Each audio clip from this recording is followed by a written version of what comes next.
are many of us in this country and most likely abroad who have become quite frightened, upset, and feeling disconnected, disempowered, and very fearful about the current state of the political climate and our environment at large. It's my hope today to give you some perspective, and in addition to the perspective, to share with you some concrete steps that you can take, actually starting today, to begin to take some self-agency back, to begin to regain some control over what feels like a very out of control environment. I am no astrologer. However, what is true is that on a planetary level, we have shifted into the age of Aquarius. And what that means is we're moving into a higher state of consciousness. And when that occurs, there will always be pushback. So anytime there is truth to power, anytime there is evolution on a conscious level, those that hold the power will always try to crush what is perceived as revolutionary or threatening. So it's very important to understand that regardless of whatever attempts are happening around the world to crush resistance, to oppose the evolutionary awakening of consciousness, we're in the age of Aquarius. And so that cannot be stopped, no matter how many efforts are placed towards stopping it. It could take 50 years, it could take 100 years, it could take 1,000 years. I do not know. But what I do know is very important is that we all hold the light. We attach to the light, and we don't succumb to the darkness of fear. We don't succumb to the shadow, the cultural shadow that we're all kind of living in right now, where we feel like we don't have any control, and those with power are trying to take our power away. Power is consolidated in the hands of the few, but what's happening among the many is this awakening, the arising into a higher state of consciousness. So, that being said, let's look at what you can do today to begin to take back your own empowerment and self-agency. Build a garden. This is the most important act of revolution that you can take today. You have to get organic soil.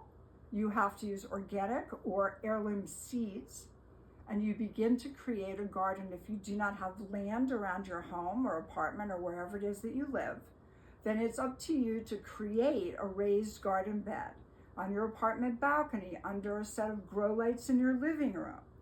But grow your own food. The very connection between your hands and the soil is enough to shift your consciousness. Also, what goes hand in hand with the notion of building a garden is to feed yourself, feed your neighbors, and feed your friends. And your neighbors need to feed themselves, feed their neighbors, and feed their friends. So we need to start what during the Second World War in this country was called a victory garden. And it was an act of defiance against totalitarianism, against fascism, against domination, a victory garden. So let's all start building victory gardens.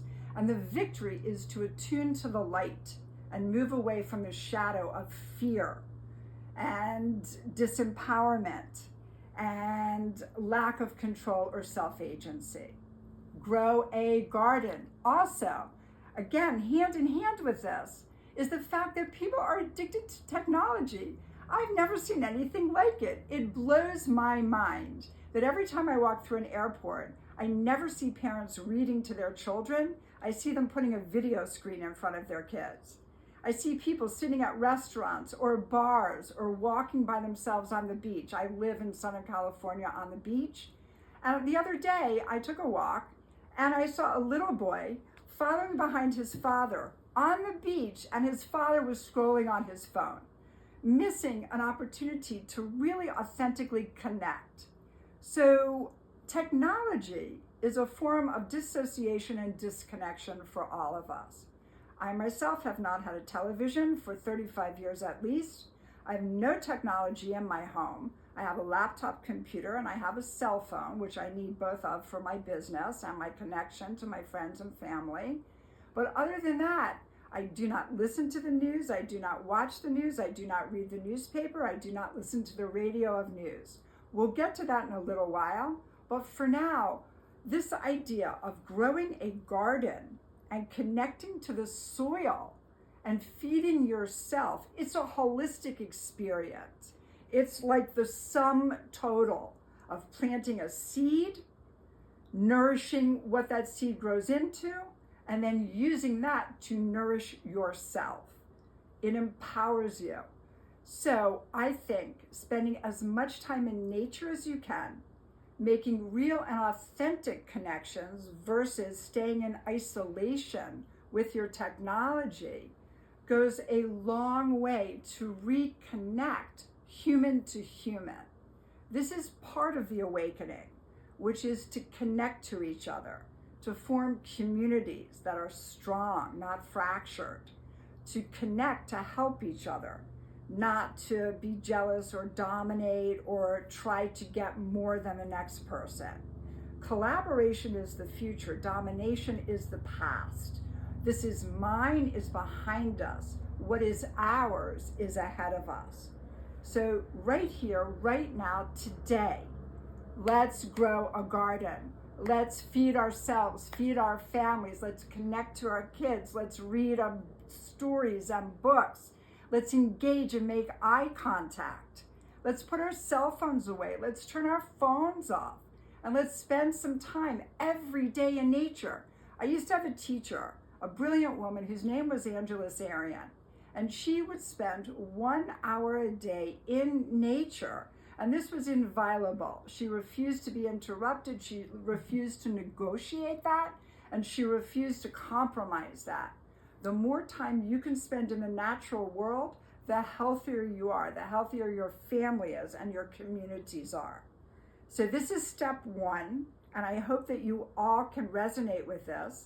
I hope it hits you all in a way that you find doable and enjoyable and in a way that makes sense. Step one for today, and thank you.